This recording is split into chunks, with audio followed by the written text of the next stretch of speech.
What is so special about arts, independent or alternative cinema? Why is it worthwhile to watch an obscure, strange-looking, low-budget or foreign flick new or old?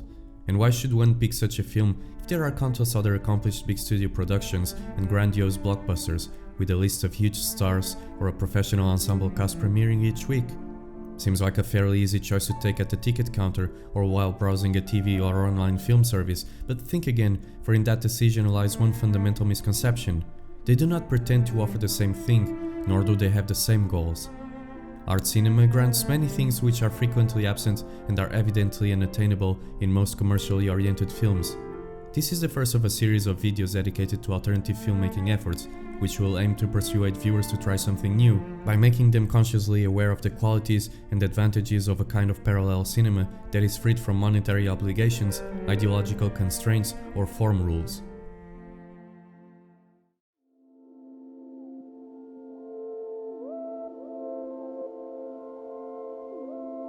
Hollywood and Western big studio productions by principle resort to famous and familiar faces for their cast, due to their appeal for the common viewer and their star power, as this will mean potential audiences are more likely to be persuaded to buy the tickets and watch their films. Acting, however, is an art, and it is not uncommon to find movie stars that are bland and unconvincing, or unidimensional and limited in their range of expression, sometimes appearing to be portraying the same character in different films, probably because they are unwittingly playing themselves. From an economic point of view, the incapacity to incarnate a wholly different personality may work in advantage of the film studio and even the spectator himself, provided one desires to watch a person whom one knows already what to expect, just as one enjoys meeting a friend or a family member. On the other hand, this instant familiarity takes away the element of surprise, and one of the most exciting aspects in film watching is the openness to be amazed, not only with new stories, new worlds and ideas, but also with new people. When an actor has had his face plastered all over several high-profile films, commercials, magazines, news pieces, talk shows, sports events, political campaigns, photo shoots and such, his face is no longer a novelty, but a familiar countenance. This is unlikely to happen in art cinema and independent films, for such works often present amateur, barely experienced, overlooked, up-and-coming or wholly brand new actors, whose fresh features will bring that uncanny joy of the first meeting with them. Occasionally, it even happens that a famous actor will perform in it, but being brought to an unexpected setting and psychological field will transform him and our perception of him altogether. Think of comedians playing dramatic roles, or actors typecasted as good guys playing the villain, or meek and restrained individuals playing loud and commanding characters. In any case, to give a chance to independent cinema therefore means one may on occasion come across pleasantly surprising performances by otherwise predictable actors, but most of all means to give a chance to unsung artists. It grants them with the opportunity to shine and present their talent whilst away from foremost stages, and as we all know, talent blooms in unexpected places and is not only confined to big budget movies. In the case of foreign films, this may result in the artists having wider, even international recognition, and perhaps opening the doors for them to participate in other projects, maybe even in being invited into those self-same higher stages just mentioned. How stimulating and inspiring it is to watch a debut performance on a smaller production, or an emerging foreign talent, people pursuing their dream with drive and focus, and who perhaps did not have the opportunities, fame, money, or connections enough to land them roles on higher strata filmmaking. Maybe their interest does not even lie there, but that does not take away from their commitment to acting, and it is nevertheless humbling to watch how they heartily engage and invest themselves into their film enterprises and roles. This applies not only to professional actors, but to amateur actors and non-actors too.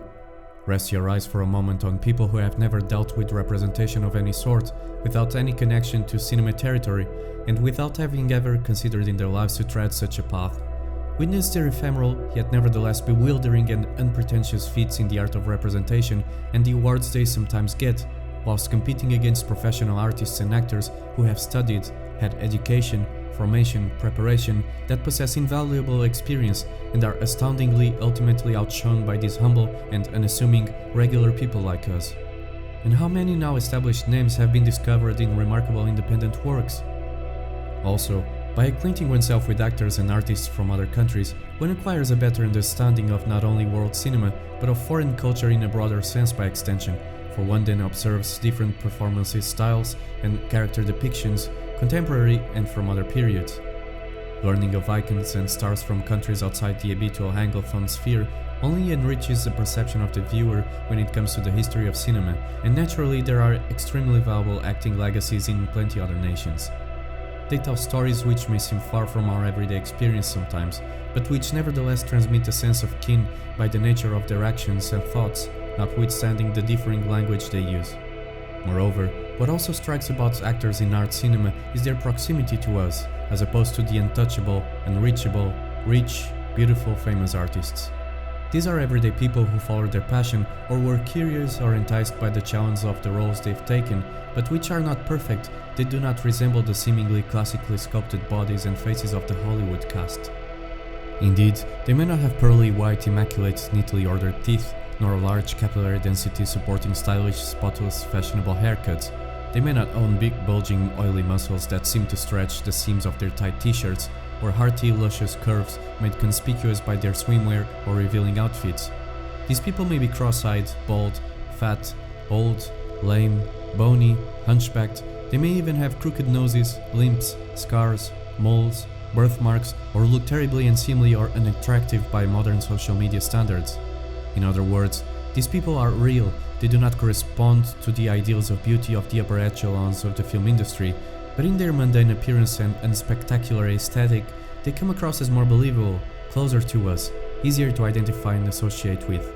That's why their appearance, behavior and discourse are so touching and exhilarating at the same time, for their portrayals on screen render them like the flesh and bone human beings that they really are, without filters, layers of makeup or CGI corrections, bearing openly all their imperfections and marks of time. That's why the lives they play on screen feel so mundane and yet so very truthful, so incredibly alike to ours, and in these it is reflected the tragic aura that we beget to our own experiences, for there we then witness how losing a buzz or getting fired, ending a relationship or forgetting an errand, raising kids or falling into drug abuse, getting lost or dying really means for us. These are people we may find on the streets on our way to work and may interact while shopping in the supermarket. They don't have mansions or private airplanes. They live an ordinary life, sometimes without recognition or honors. They exist, work and die without TV coverage or tributes, without trendy social media hashtags, without major headlines on the newspapers or worldwide morning speeches, but they do just the same work as their more famous counterparts, and more often than not, with corresponding talent, albeit with a fraction of the rewards and conditions.